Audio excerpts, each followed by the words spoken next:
Bonjour à tous. Ce soir, nous sommes dans les ruelles faiblement éclairées d'Edo, l'ancienne Tokyo, vers 1650. Les lanternes en papier vacillent sous la brise, projetant des ombres dansantes sur des maisons en bois serrées les unes contre les autres. L'air sent le pain et la fumée lointaine, et vous entendez le claquement des jettas sur les pavés. Vous êtes là, au cœur d'une ville qui semble toujours à deux doigts de s'embraser, avec des pompiers en manteaux matelassés, prêts à plonger dans les flammes. Franchement, vous ne survivrez probablement pas à ça, pas sans quelques astuces de survie de l'époque d'Edo. Avant de vous mettre à l'aise, prenez un moment pour aimer la vidéo et vous abonner, mais seulement si vous appréciez vraiment ce que je fais ici. Dites-moi dans les commentaires d'où vous nous regardez et quelle heure il est chez vous. Maintenant, éteignez les lumières, allumez le ventilateur pour une douce musique d'ambiance et profitons ensemble de notre balade du soir. Vous avancez lentement dans une ruelle étroite, vos sandales crissant sur la terre battue. Edo est une ville grouillante, avec plus d'1 million d'âmes entassées dans un dédale de bois et de papier. Les boutiques bordent les rues, leurs auvents claquant doucement dans le vent, et les marchands crient pour vendre du poisson séché ou des bols de nouilles fumantes. Mais il y a une tension dans l'air. Chaque lanterne, chaque brasero dans une maison est une menace potentielle. Les incendies ici ne sont pas une question de si, mais de quand. Et quand ils frappent, ils dévorent tout.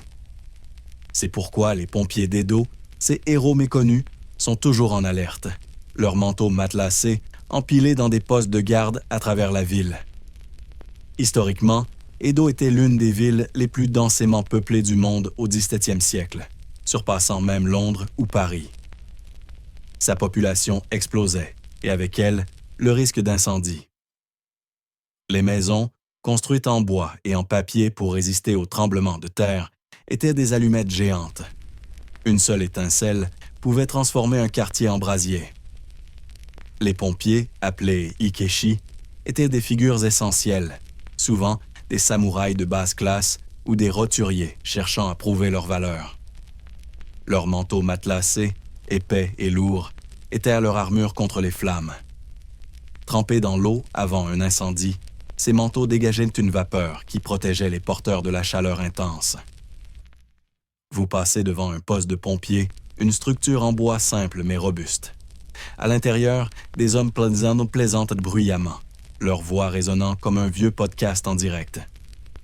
L'un d'eux, un gaillard nommé Taro, astique un crochet en fer, son outil pour abattre les murs en feu. « Tu veux essayer ?» lance-t-il avec un sourire, comme s'il vous proposait de faire un TikTok. Vous secouez la tête. Pas question de jouer les héros ce soir. Mais vous remarquez son manteau, posé sur un support. Il est épais, orné de motifs audacieux. Un dragon rouge, tourbillonnant sur fond noir. Ce n'est pas juste un équipement, c'est une déclaration. Ces manteaux étaient là souvent décorés pour refléter l'esprit de la brigade, un peu comme une équipe de sport avec des maillots personnalisés. Un détail étrange vous frappe. Certains pompiers portent des sandales de paille sous leur manteau, même en plein hiver. Pourquoi? Parce qu'elles sont légères, jetables, et ne fondent pas comme le cuir près des flammes. C'est le genre de hack de vie que vous souhaiteriez trouver sur un Reddit d'époque. Les historiens se demandent encore si ces sandales étaient un choix pratique ou un rituel superstitieux pour éloigner la malchance. Quoi qu'il en soit, elles ajoutaient une touche d'excentricité à ces guerriers du feu. Vous continuez votre chemin, le ciel s'assombrissant. Une cloche sonne au loin. Pas celle d'un temple, mais un signal d'alarme. Les gens autour de vous s'arrêtent, leurs visages tendus. Taro et ses camarades attrapent leurs manteaux, les trempent dans des seaux d'eau et s'élancent vers la lueur rougeoyante à l'horizon. Vous restez en arrière, le cœur battant, tandis que la foule murmure. « Encore un incendie », dit une vieille femme, secouant la tête. Ces pompiers, ils courent vers la mort. Vous ressentez leur bravoure, mais aussi la fragilité de cette ville. Edo est un puzzle de bois, et vous êtes au milieu, espérant ne pas être une pièce qui s'enflamme. Les odeurs de fumée s'intensifient, et vous entendez le crépitement lointain des flammes. Taro disparaît dans la foule, son manteau dégoulinant d'eau scintillant sous les lanternes. Vous ne pouvez pas vous empêcher de penser qu'il ressemble à un super-héros, mais sans cape, juste un manteau matelassé et une détermination à toute épreuve. Vous vous demandez si vous pourriez un jour être aussi courageux. Peut-être pas, mais au moins vous avez une bonne histoire pour vous endormir ce soir. Vous marchez dans les rues d'Edo, le sol encore humide de la rosée du soir, tandis que l'écho de la cloche d'alarme s'estompe. La lueur rougeoyante à l'horizon s'intensifie, comme si le ciel lui-même rougissait d'embarras face à un autre incendie. Vos pas ralentissent, vos yeux scrutant les silhouettes des pompiers qui se hâtent, leurs manteaux matelassés claquant contre leurs jambes comme des drapeaux trempés. L'air est épais, chargé d'une odeur de bois brûlé et d'une tension que vous pouvez presque goûter, comme du pop-corn trop cuit oublié dans un micro-ondes. Edo, cette ville tentaculaire, est une poudrière, et ce soir, vous découvrez pourquoi elle s'embrase si souvent. Les incendies à Edo n'étaient pas rares. Ils étaient pratiquement une tradition. Historiquement, la ville a connu des centaines de feux majeurs entre 1603 et 1868, certains si dévastateurs qu'ils ont redessiné la carte urbaine. Les maisons en bois, serrées comme des sardines dans une boîte, étaient des cibles parfaites pour les flammes. Ajoutez à cela des lanternes à huile, des cuisines ouvertes et des vents capricieux, et vous obtenez une recette pour le chaos. Les pompiers, ou ikeshi, étaient les seuls remparts contre cette menace constante. Ils ne combattèrent pas seulement les flammes, mais aussi la panique collective d'une ville qui savait qu'un feu pouvait tout réduire en cendres en une nuit. Vous tournez un coin et tombez sur une foule rassemblée près d'un pont. Ils pointent du doigt une lueur orange au loin, murmurant comme s'ils commentaient un live sur Twitch. « Trop de vent ce soir », grogne un marchand, son tablier taché de sauce soja. Les ikeshi vont avoir du mal. Vous plissez les yeux, distinguant les silhouettes des pompiers sprintant vers le brasier. Leurs manteaux, alourdis par l'eau, semblent les ralentir, mais ils avancent avec une détermination qui vous donne des frissons. Vous vous demandez si c'est du courage ou juste une journée de travail pour eux. Peut-être un peu des deux, comme un livreur de pizza roulant à 90 km/h pour respecter la garantie de livraison en 30 minutes. Un détail étrange attire votre attention. Certains pompiers portent des bandeaux noués à l'envers, les nœuds pendant sur leur front. Ce n'est pas une erreur de mode, mais une superstition. Ils croyaient que porter le bandeau ainsi détournait les esprits malins des flammes. Les historiens se demandent encore si cette pratique était un rituel répandu ou juste une lubie de quelques brigades. Quoi qu'il en soit, ça leur donnait l'air de hipsters du 17e siècle, essayant un look audacieux. Vous vous rapprochez, vos sandales glissant sur les pavés humides. La chaleur commence à piquer votre visage, comme si vous aviez ouvert un four à 200 degrés. Les pompiers crient des ordres, leur voix perçant le rugissement des flammes. Ils forment une chaîne humaine, passant des seaux d'eau tirés de la rivière Sumida. Vous remarquez que leurs manteaux, bien que trempés, fument légèrement sous la chaleur. C'est un spectacle à la fois héroïque et terrifiant, comme regarder un film d'action sans effets spéciaux, juste du vrai courage, brut et sans filtre. Vous vous arrêtez près d'une échoppe fermée, l'odeur de poisson séché s'échappant encore des volets clos. Un vieil homme à côté de vous secoue la tête. C'est Ikeshi. Il court dans le feu comme des papillons vers une lampe. Il a raison, mais il y a quelque chose d'envoûtant dans leur audace. Vous pensez à votre propre vie. Est-ce que vous fonceriez dans un bâtiment en flammes, ou resteriez-vous en sécurité à tweeter sur le drame? Soyons honnêtes, vous êtes probablement du genre à poster un selfie avec la légende d'Agedo en feu. Le feu devant vous grandit, léchant les toits des maisons voisines. Les pompiers ne s'arrêtent pas, leurs manteaux matelassés dégoulinant alors qu'ils abattent maubin des murs pour créer des coupe-feux. Vous entendez un craquement, puis un cri de triomphe. Une maison est sauvée, pour l'instant. Mais la nuit est loin d'être terminée, et Edo ne dort jamais quand les flammes dansent. Vous ressentez une étrange admiration pour ces pompiers, leurs manteaux comme des armures médiévales modernisées, affrontant un ennemi que personne d'autre n'ose défier. Vous reculez, laissant la foule et la chaleur derrière vous. Les étoiles scintillent au-dessus, indifférentes au chaos en bas. Vous pensez à Taro, le pompier que vous avez vu plus tôt. Est-il là-dedans, luttant contre les flammes? Son manteau matelassé le protège-t-il? Ou est-ce juste une fragile barrière entre lui et l'enfer? Vous ne savez pas, mais une chose est sûre, à Edo, être pompier, c'est vivre sur le fil, et vous êtes content d'être juste un spectateur ce soir. Vous vous tenez au bord d'une rue animée d'Edo, l'odeur de la fumée encore persistante dans l'air, bien que l'incendie d'hier soir soit maintenant sous contrôle. Les passants reprennent leur routine, leur voix se mêlant au cliquetis des charrettes et au chant d'un marchand de tofu ambulant. Mais vos yeux sont fixés sur un poste de pompier à proximité, où un groupe de Ikeshi nettoie leurs manteaux matelassés, ces étranges armures qui semblent tout droit sorties d'un cosplay historique. L'un d'eux, un homme trapu avec une cicatrice sur la joue, accroche son manteau sur une perche en bambou pour le faire sécher. Vous vous approchez, curieux de comprendre pourquoi ces manteaux sont si spéciaux. Spoiler, ce n'est pas juste une question de style, même si, soyons honnêtes, ils ont l'air d'avoir été conçus pour un défilé de mode samouraï. Ces manteaux matelassés, appelés enten, étaient la clé de la survie des pompiers d'Edo. Historiquement, ils étaient faits de couches épaisses de coton cousu ensemble, parfois renforcées avec du chanvre. Avant un incendie, les pompiers les trempaient dans l'eau, les rendant lourds mais capables d'absorber la chaleur et de repousser les flammes mineures. Cette technique, documentée dans les archives d'Edo, permettait aux Ikeshi de s'approcher dangereusement des brasiers, là où n'importe qui d'autre aurait grillé comme un marshmallow oublié sur un feu de camp. Le manteau agissait comme un bouclier thermique, la vapeur s'échappant du tissu humide, créant une barrière contre la chaleur intense. Vous vous arrêtez près du poste, vos doigts effleurant le bord d'un manteau suspendu.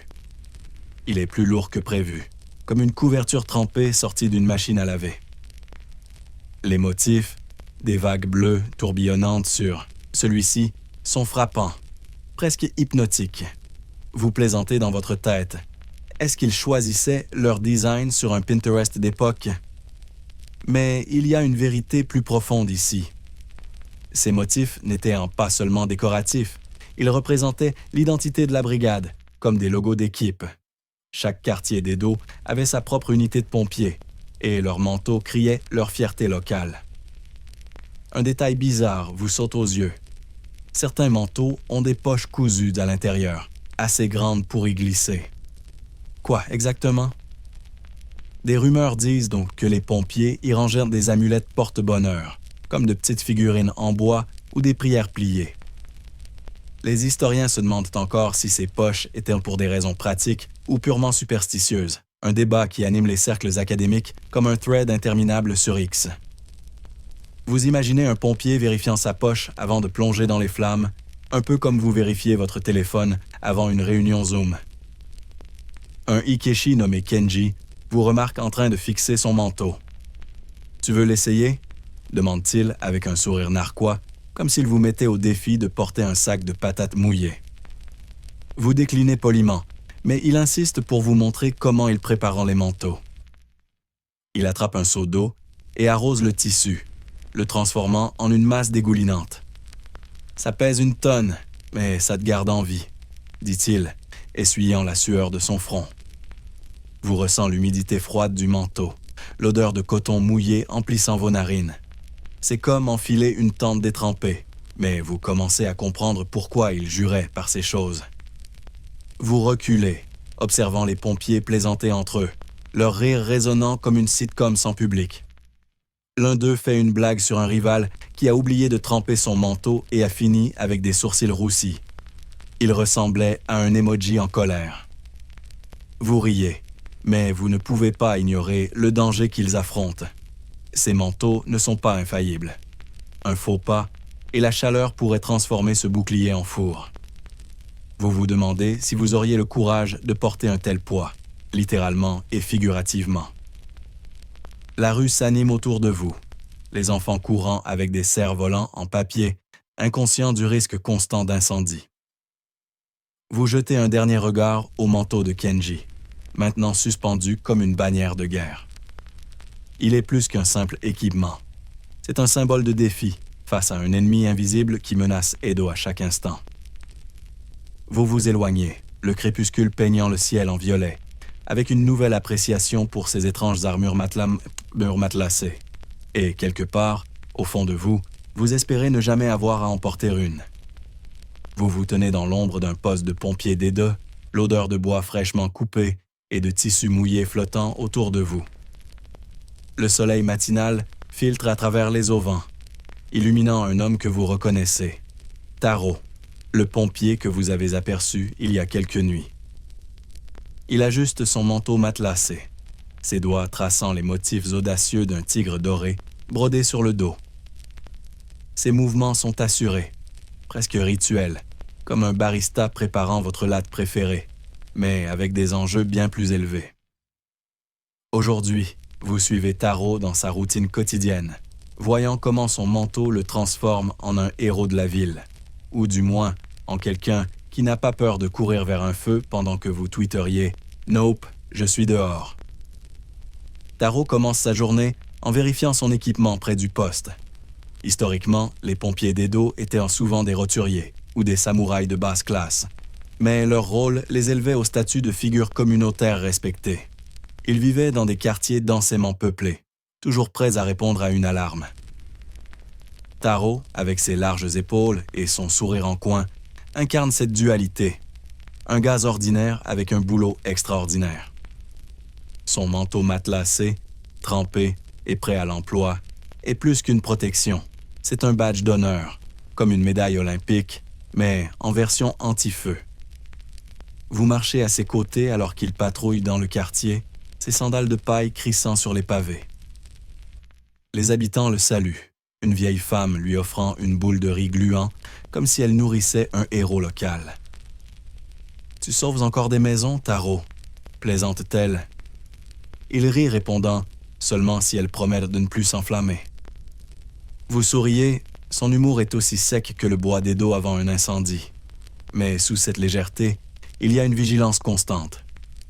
Ses yeux scannent les passants les toits, cherchant des volutes de fumée, comme un gamer repérant un glitch dans une cinématique. Un détail étrange vous frappe. Taro porte une petite clochette attachée à sa ceinture, qui teinte doucement à chaque pas. Ce n'est pas juste pour le style, bien que, avouons-le, ça lui donne un air de chat ninja. Cette clochette servait à signaler sa présence dans la fumée épaisse, aidant ses camarades à le localiser. Les historiens se demandent encore si ces clochettes étaient un standard ou une bizarrerie propre à certaines brigades. Un débat qui ressemble à une dispute sur le meilleur filtre Instagram pour un selfie du 17e siècle. Vous suivez Taro jusqu'à un terrain vague où sa brigade s'entraîne. Il soulève 2 des seaux d'eau, s'exerçant à former une chaîne humaine. Taro, trempé de sueur, lance une blague.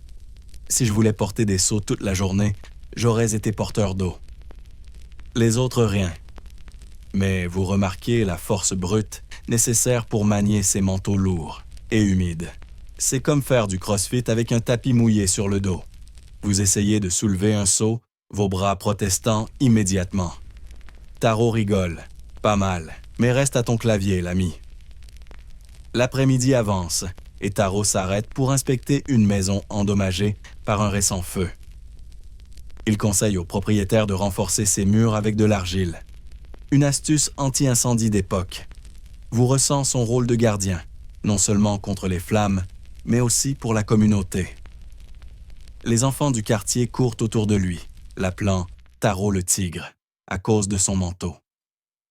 Vous ne pouvez pas vous empêcher de penser qu'il est un peu comme un super-héros local, sans cape, mais avec un charisme qui ferait des ravages sur YouTube. Alors que le soleil se couche, peignant le ciel en orange, Taro retourne au poste. Il accroche son manteau, toujours prêt pour la prochaine alarme. Vous ressentez une étrange admiration pour lui, un homme ordinaire devenu extraordinaire par son courage et son manteau matelassé. Vous vous éloignez, les rues d'Edo s'animant sous les lanternes. Quelque part, une cloche sonne et votre cœur s'accélère. Taro est déjà en mouvement, son manteau scintillant sous la lumière vacillante.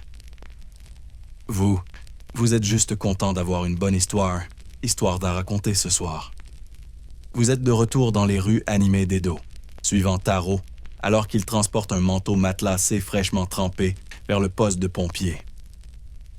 L'odeur de l'eau stagnante et du tissu de coton imprègne l'air, comme si quelqu'un avait oublié une pile de linge humide dans un coin. Le manteau goûte à chaque pas, laissant une traînée scintillante sur les pavés. Et vous ne pouvez vous empêcher de penser que ça ressemble à une version 17e siècle d'un cosplay steampunk, fonctionnel, mais avec du style. Aujourd'hui, vous plongez dans le processus de trempage de ces manteaux, un mélange de tradition, d'ingéniosité et d'un soupçon de magie ancienne.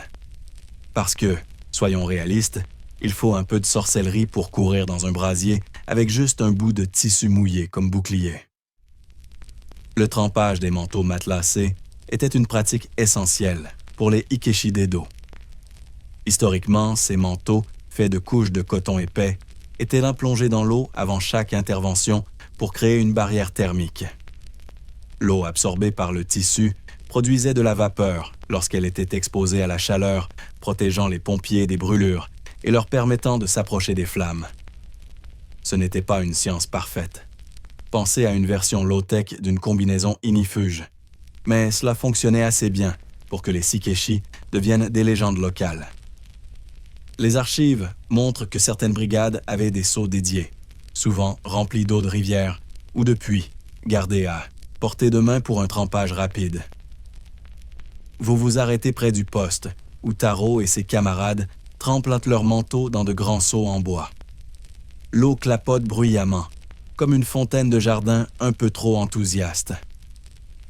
Taro vous fait signe d'approcher, un sourire malicieux aux lèvres. Tu veux essayer? C'est comme plonger dans une piscine, mais sans le fun. Vous riez, mais refusez. Porter un manteau trempé semble aussi amusant que de faire du jogging avec un sac de course mouillé. À la place, vous regardez un jeune pompier, à peine plus âgé qu'un stagiaire, lutter pour soulever son manteau détrempé. C'est plus lourd qu'un Shiba après la pluie, plaisante-t-il, déclenchant un éclat de rire parmi ses collègues. Un détail étrange vous intrigue. L'eau utilisée pour le trempage n'est pas toujours claire. Certains seaux contiennent un mélange trouble, teinté d'une étrange nuance verte. Taro explique que certaines brigades ajoutaient des extraits de plantes, comme des feuilles de kaki, croyant que cela renforçait la résistance du tissu au feu. Les historiens se demandent encore si cette pratique était basée sur une connaissance empirique ou pure superstition, un débat aussi animé qu'une dispute sur le meilleur goût de ramen. Vous reniflez l'eau, ça sent vaguement les légumes fermentés, comme si quelqu'un avait essayé de faire du kimchi dans un seau. Vous observez Taro presser son manteau, l'eau s'écoulant en ruisseau. Le processus est laborieux, presque méditatif, comme un rituel ASMR avant l'heure. Chaque pompier a sa méthode. Certains trempent rapidement, d'autres laissent le manteau s'imbiber pendant des minutes. Taro, lui, chantonne une vieille mélodie, ses mains travaillant avec une précision mécanique. Vous vous demandez si c'est sa façon de se préparer mentalement, comme mettre une playlist avant une grosse réunion.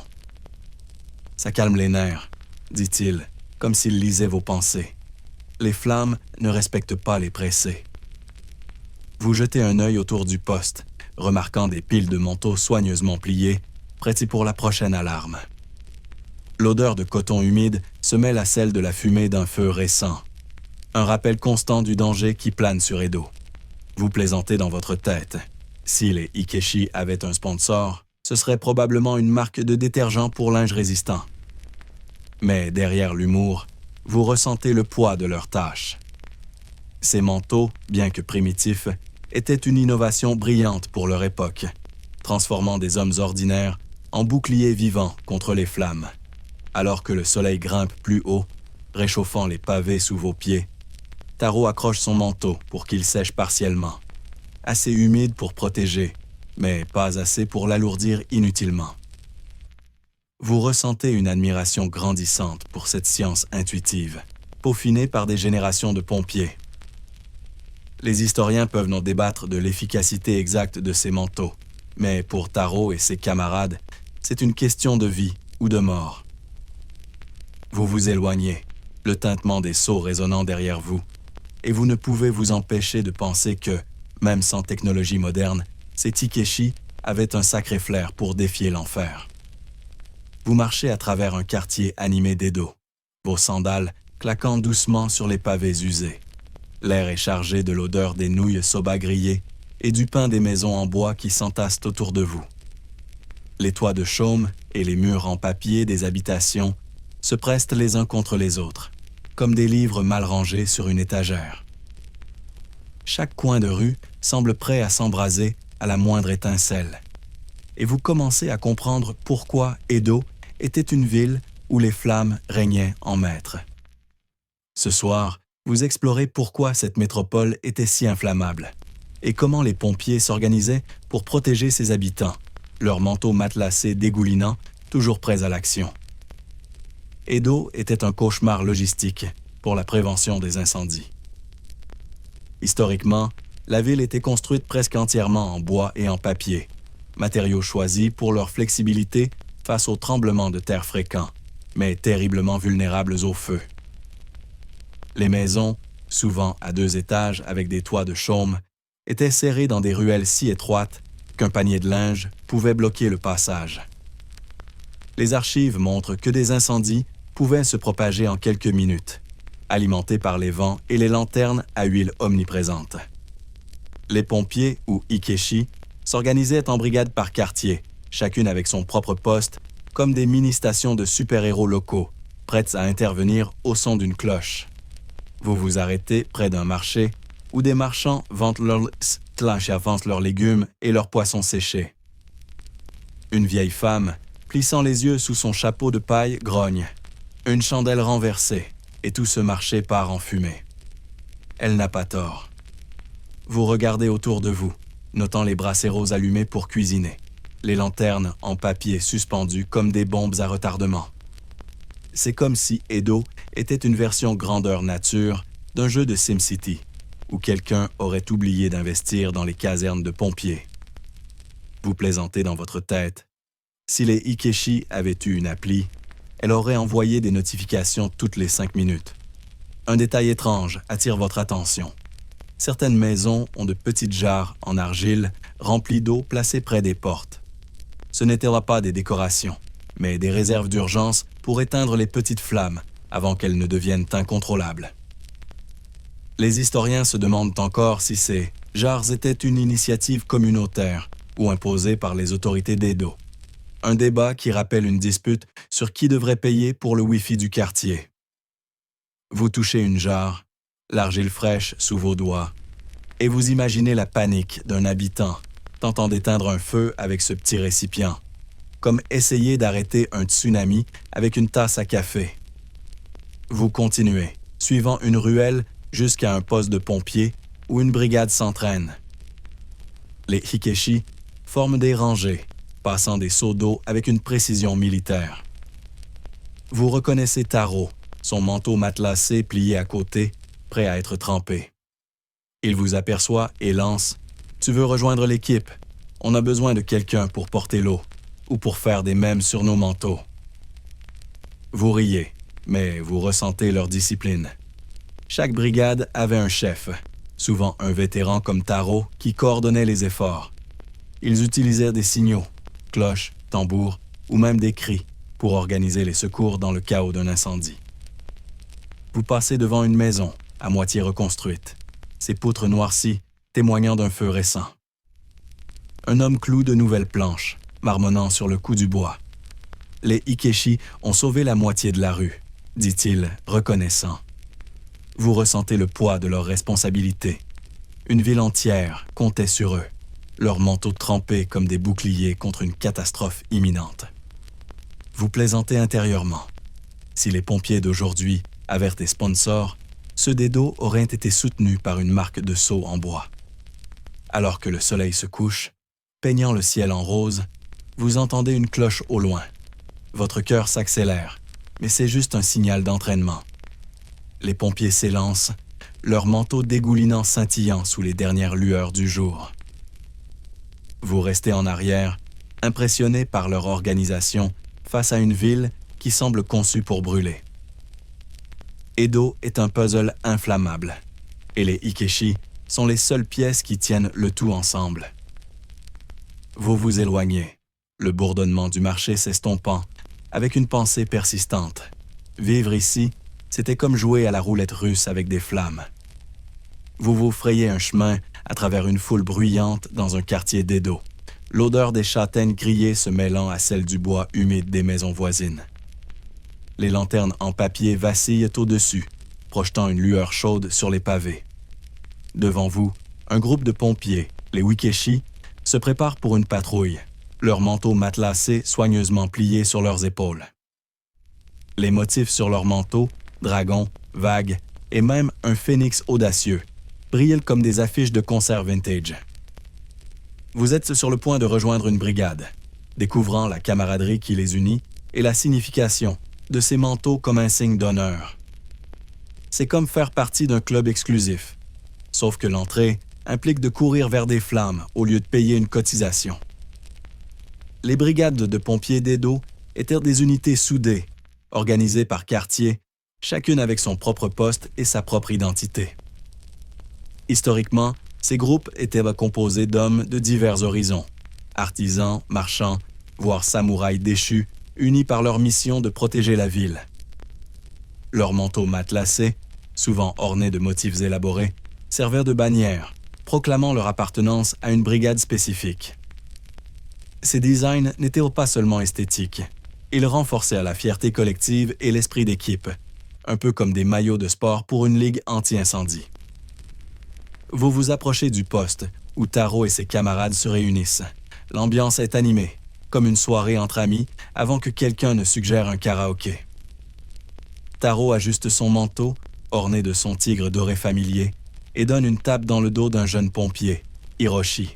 « Ne tâche pas ton manteau, gamin. Il était plus célèbre que toi, » plaisante-t-il. Hiroshi rougit, son propre manteau arborant un motif de carpe koi. Vous riez, c'est comme regarder une sitcom d'époque, avec des blagues qui atterrissent mieux que la plupart des posts sur X. Un détail étrange vous frappe. Certains pompiers attachent un petit ruban coloré aux ourlets de leur manteau. Ce ne sont pas de simples décorations. Chaque couleur représente un rôle dans la brigade. Rouge pour les porteurs de seaux, bleu pour ceux qui manipulent les crochets. Les historiens se demandent encore si ces rubans étaient une norme universelle ou une tradition propre à certains quartiers. Un débat qui ressemble à une dispute sur la meilleure façon de plier un burrito. Vous touchez un ruban bleu sur le manteau d'Hiroshi, sa texture rugueuse sous vos doigts, et vous imaginez la coordination frénétique qu'il représente dans la fumée et le chaos. Taro vous invite à les suivre pour une ronde. Vous marchez avec la brigade, leurs manteaux secs pour l'instant, mais prêts à être trempés à la moindre alarme. Les habitants les saluent, des enfants criant leur nom comme s'ils étaient des stars de J-pop. Une vieille femme tend à Taro un mochi enveloppé dans une feuille. « Pour la chance », murmure-t-elle. Il la remercie avec un clin d'œil, puis chuchote. Elle pense qu'on est des héros, mais je veux juste rentrer chez moi sans sentir le barbecue. Vous gloussez, appréciant son humour pince sans rire. La brigade s'arrête pour inspecter un entrepôt, ses poutres en bois sentant encore la résine. Taro explique comment ils divisent les tâches. Certains abattent les structures en feu, d'autres passent l'eau, et quelques-uns guident les habitants en sécurité. Leurs manteaux, avec leurs motifs distinctifs, aident à les repérer dans la fumée épaisse. Vous imaginez le chaos, les Ikeshi se déplaçant comme une équipe de raid dans un MMO, chaque membre jouant son rôle à la perfection. Vous plaisantez dans votre tête. Si Edo avait eu des caméras de surveillance, ces manteaux auraient bien fait des vidéos virales. Alors que le crépuscule enveloppe la ville, la brigade retourne au poste, leur rire résonnant dans les ruelles. Vous ressentez leur lien, forgé par le danger et la confiance mutuelle. Les manteaux, suspendus comme des drapeaux de guerre, racontent une histoire de loyauté et de bravoure. Vous vous éloignez, le tintement des seaux et les plaisanteries s'estompant derrière vous. Ces Uikeshi ne sont pas seulement des pompiers.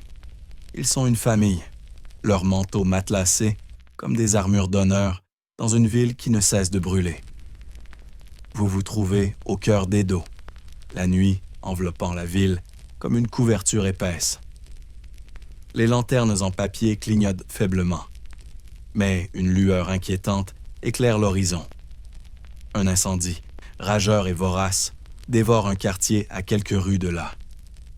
L'air est lourd, chargé de l'odeur âcre de la fumée et du crépitement lointain des flammes. Vos sandales glissent sur les pavés humides alors que vous suivez la brigade de Taro, leurs manteaux matelassés, dégoulinant d'eau, scintillant sous la lueur des torches. Ce soir, vous vivez une intervention d'urgence, plongée dans le chaos et le courage des Hikeshi alors qu'ils affrontent un brasier. C'est comme regarder un film d'action en direct, sauf que personne ne crie « coupez » et que l'odeur de brûlé est bien trop réelle. Les incendies à Edo étaient des événements communautaires terrifiants, souvent décrits dans les journaux de l'époque comme des tempêtes de feu balayant des quartiers entiers. Les Hikeshi étaient entraînés pour réagir rapidement, formant des chaînes humaines pour passer des seaux d'eau ou abattant des bâtiments pour créer des coupe-feux. Ce soir, l'incendie a éclaté dans un quartier de marchands, où les entrepôts de bois sec et les boutiques de tissus sont comme un buffet à volonté pour les flammes. Vous entendez les cloches d'alarme résonner, un son strident qui fait monter votre pouls, comme une notification d'urgence sur votre téléphone à 3 heures du matin. Vous courez derrière Taro et sa brigade, leurs manteaux alourdis par l'eau claquant contre leurs jambes. Taro crie des ordres, sa voix ferme mais calme, comme un streamer gérant une crise en plein live. Restez en ligne, pas de héros solitaires, lance-t-il à Hiroshi, le jeune pompier à la carpe koi. Vous restez en arrière, la chaleur vous frappant comme si vous aviez ouvert un four à pizza. Les habitants fuient, portant des baluchons de vêtements, leurs visages tendus par la peur. Une femme trébuche, et vous l'aidez à se relever, son regard reconnaissant mais pressé. Les Hikeshi vont nous sauver, murmure-t-elle, comme si c'était une prière. Un détail étrange vous saute aux yeux dans le chaos. Certains pompiers portent citaton des bandeaux imbibés de vinaigre autour de la bouche. Ce n'était pas pour l'esthétique, mais pour filtrer la fumée toxique. Une astuce ingénieuse, mais à peine efficace. Les historiens se demandent encore si le vinaigre était un choix pratique ou un remède populaire, un débat aussi vif que celui sur la meilleure sauce pour les ailes de poulet. Vous toussez, l'odeur âcre de la fumée vous piquant les yeux, et vous vous demandez comment les Hikeshi supportent ça, leurs manteaux fumant légèrement sous la chaleur. Taro et sa brigade se déploient, certains grimpant sur les toits avec des crochets pour abattre les structures en feu, d'autres passant des seaux d'eau en une chaîne frénétique. Vous observez Taro plongé dans une maison en flammes, son manteau matelassé scintillant comme une armure de chevalier. Il en ressort avec un enfant hurlant, le déposant dans les bras d'une mère en larmes. Vous plaisantez dans votre tête. Si Taro avait un compte X, il serait en trending topic avec Dad Héros du Feu. Mais il n'a pas le temps pour les likes. Un autre mur s'effondre, envoyant des étincelles dans le ciel nocturne. Vous reculez, la chaleur devenant insupportable, comme si vous étiez trop près d'un barbecue géant. Les Hikeshi crient, leur voix se mêlant au rugissement du feu. Un pompier plaisante, à bout de souffle. Si je voulais autant de chaleur, j'aurais épousé ma cousine. La blague détend l'atmosphère, mais seulement pour un instant. Vous ressentez leur courage, un mélange d'adrénaline et de devoir qui les pousse à avancer là où vous n'oseriez même pas jeter un œil. Leurs manteaux, trempés et fumants, sont leur seule défense. Et pourtant, ils semblent invincibles. Alors que l'aube pointe, le feu était maîtrisé, laissant derrière lui des poutres carbonisées et des cendres flottantes. Taro, épuisé, s'appuie sur son crochet, son manteau taché de suie mais intact. Vous ressentez un mélange d'admiration et de soulagement. Vous êtes juste un spectateur, mais votre cœur bat, comme si vous aviez couru un marathon. Les habitants commencent à revenir, murmurant des remerciements aux Ikeshi. Vous vous éloignez, la ville reprenant son souffle.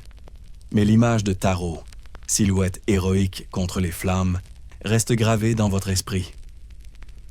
Vous vous tenez près d'un poste de pompiers à Edo. L'odeur persistante de la fumée de l'incendie d'hier soir, encore accrochée à l'air, comme un parfum bon marché qui refuse de s'estomper. Les Ikeshi sont réunis autour d'une pile de seaux en bois, leurs manteaux matelassés suspendus pour sécher, leurs motifs de dragons et de vagues scintillant sous le soleil matinal.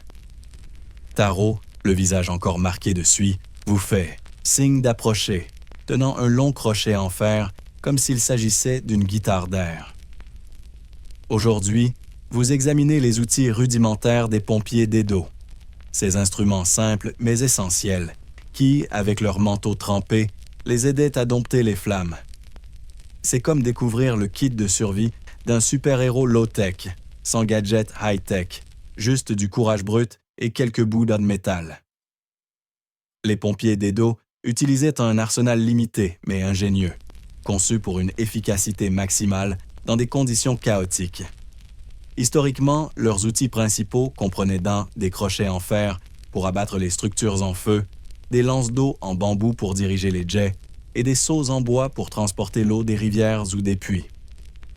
Ces outils, documentés dans les archives de l'époque, étaient bien souvent fabriqués par des artisans locaux, adaptés aux ruelles étroites et aux bâtiments en bois de la ville.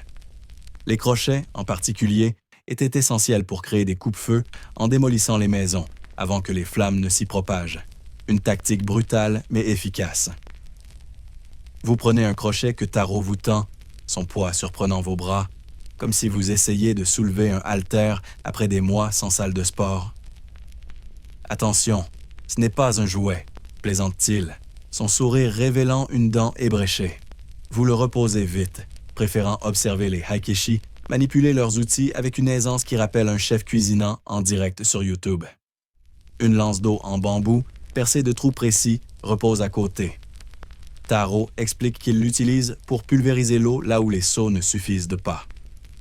Vous imaginez la scène, un pompier visant les flammes, comme un gamer snippant dans un FPS, mais avec des enjeux bien plus réels. Un détail étrange vous intrigue. Certains pompiers portent une sorte de ceinture en corde tressée sous leur manteau, ornée de petits nœuds décoratifs. Ce n'était pas juste pour le style. Bien que, soyons honnêtes, ça leur donne un look de samouraï hipster. Ces cordes servaient à attacher des outils ou à sécuriser le manteau pendant l'action, mais certains y voyaient aussi un porte-bonheur. Les historiens se demandent encore si ces ceintures étaient purement pratiques ou imprégnées de croyances spirituelles. Un débat qui pourrait animer un podcast d'histoire pendant des heures. Vous touchez la corde sur la ceinture de Taro, sa texture rugueuse évoquant des générations de Ikeshi, l'attachant avant de plonger dans le feu. Vous regardez Hiroshi, le jeune pompier, pratiquer avec une lance d'eau, éclaboussant accidentellement un camarade. « Oups, je vise aussi mal qu'un bot dans un jeu », lance-t-il, provoquant un éclat de rire. Les Ikeshi riennent souvent, leur humour un bouclier contre le stress. Vous ressentez leur camaraderie, renforcée par ces outils, simples qui les unissent dans leur lutte. Taro vous montre comment ils affûtent les crochets, le métal grinçant contre une pierre comme une bande-son ASMR médiévale. Un crochet émoussé, c'est comme un tweet sans hashtag. Inutile, plaisante-t-il, et vous gloussez, impressionné par son sens de la répartie.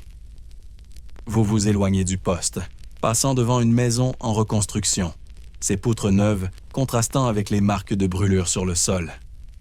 Les outils des Ikeshi, bien que primitifs, étaient leur bouée de sauvetage, tout comme leur manteau matelassé. Vous imaginez Taro brandissant son crochet, abattant un mur en feu pour sauver une famille, et vous ressentez une pointe d'admiration. Ces outils n'avaient rien de high-tech, mais ils étaient maniés avec une précision qui ferait envie à n'importe quel artisan moderne. Vous plaisantez dans votre tête. Si les Ikeshi avaient eu Kickstarter, ils auraient financé une version 2.0 de ces lances en bambou. Alors que le soleil grimpe plus haut, les Haikeshi rangent leurs outils, leurs manteaux prêts pour la prochaine alarme. Vous quittez le poste, le cliquetis des seaux s'estompant derrière vous. Les rues d'Edo bourdonnent d'activité, mais vous ne pouvez vous empêcher de penser à ces outils simples, brandis par des hommes ordinaires contre un ennemi implacable. Les flammes d'Edo ne font pas de pause, et les Ikeshi non plus. Vous vous asseyez sur un banc en bois près d'une rivière, scintillant sous le clair de lune d'Edo, l'odeur fraîche de l'eau se mêlant à celle du charbon de bois des cuisines voisines. Autour d'un petit feu de camp, des Ikeshi se reposent après une longue journée, leurs manteaux matelassés, empilés comme des trophées à côté. Taro, les yeux pétillants à la lueur des flammes, commence à raconter une histoire.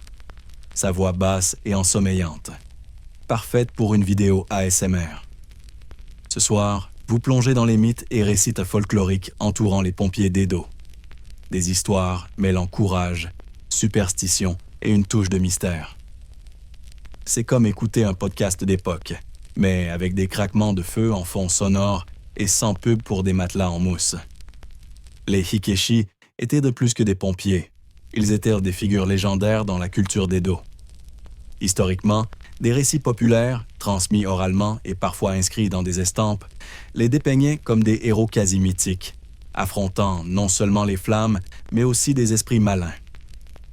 Ces histoires, souvent exagérées, renforçaient leur statut dans une ville où les incendies étaient aussi fréquents que les averses.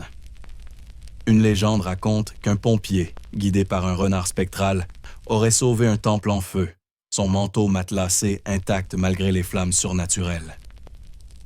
Ces contes donnaient aux Ikeshi une aura de protecteur divin, un peu comme si Spider-Man avait troqué ses toiles pour un seau d'eau. Taro se penche en avant, sa voix tombant à un murmure théâtral. On dit qu'un Ikeshi, nommé Genji, a défié un démon de feu dans le quartier de Nihonbashi. Son manteau brillait comme la lune, et les flammes s'écartaient devant lui. Hiroshi, le jeune pompier, roule des yeux. C'est juste une histoire pour impressionner les filles, plaisante-t-il, déclenchant un rire général. Vous souriez, pensant que ces récits sont comme des mèmes d'époque, exagérés, mais viraux à leur manière. Taro rétorque, moque-toi, mais mon manteau a déjà vu plus d'action que ton compte X. Un détail étrange capte votre attention. Certains pompiers portent des amulettes en bois sculptées, suspendues à leur ceinture. Ces talismans, souvent en forme de tortue ou de grue, étaient censés repousser les esprits du feu. Les historiens se demandent encore si ces amulettes reflétaient une croyance sincère ou servaient simplement à calmer les nerfs. Un débat aussi animé qu'une dispute sur la meilleure série Netflix. Vous touchez une amulette sur la ceinture de Taro, sa surface lisse sous vos doigts. Et vous imaginez un Ikeshi la serrant avant de plonger dans un brasier, comme vous checkeriez vos notifications avant un grand moment. Taro passe à une autre histoire, celle d'une brigade qui aurait dansé sous la pluie pour apaiser un dieu du feu en colère. On a essayé une fois, admet-il avec un clin d'œil, mais on a juste fini trempé et ridicule. Vous riez, picturant ces pompiers robustes tentant une chorégraphie sous l'orage comme une audition ratée pour un boys band. Mais derrière l'humour, vous ressentez la profondeur de ces mythes. Ils donnaient un sens au danger constant, transformant des hommes ordinaires en héros plus grands que nature. Vous plaisantez dans votre tête, si Edo avait eu des blockbusters, les Ikeshi auraient eu leur propre franchise, avec des manteaux matelassés en merchandising. Les flammes du feu de camp crépitent, projetant des ombres dansantes sur les visages des pompiers. Une vieille femme passe, murmurant une prière de gratitude pour les Ikeshi. Taro hausse les épaules, modeste, mais vous voyez la fierté dans ses yeux. Ces récits, vrais ou embellis, renforçaient le moral de la brigade et l'espoir des habitants. Vous ressentez leur poids, pas seulement celui des manteaux trempés, mais celui d'être des symboles dans une ville où chaque nuit pouvait s'embraser. Alors que les étoiles scintillent au-dessus, Taro termine son histoire. sa voix s'adoucissant comme une berceuse. Vous vous levez, les craquements du feu s'estompant derrière vous. Les mythes des Ikeshi flottent dans votre esprit, mêlant bravoure et magie, comme une fanfiction historique. Vous marchez dans les ruelles sombres d'Edo, le tintement lointain d'une cloche vous rappelant que, légende ou non, ces pompiers sont toujours prêts à affronter le feu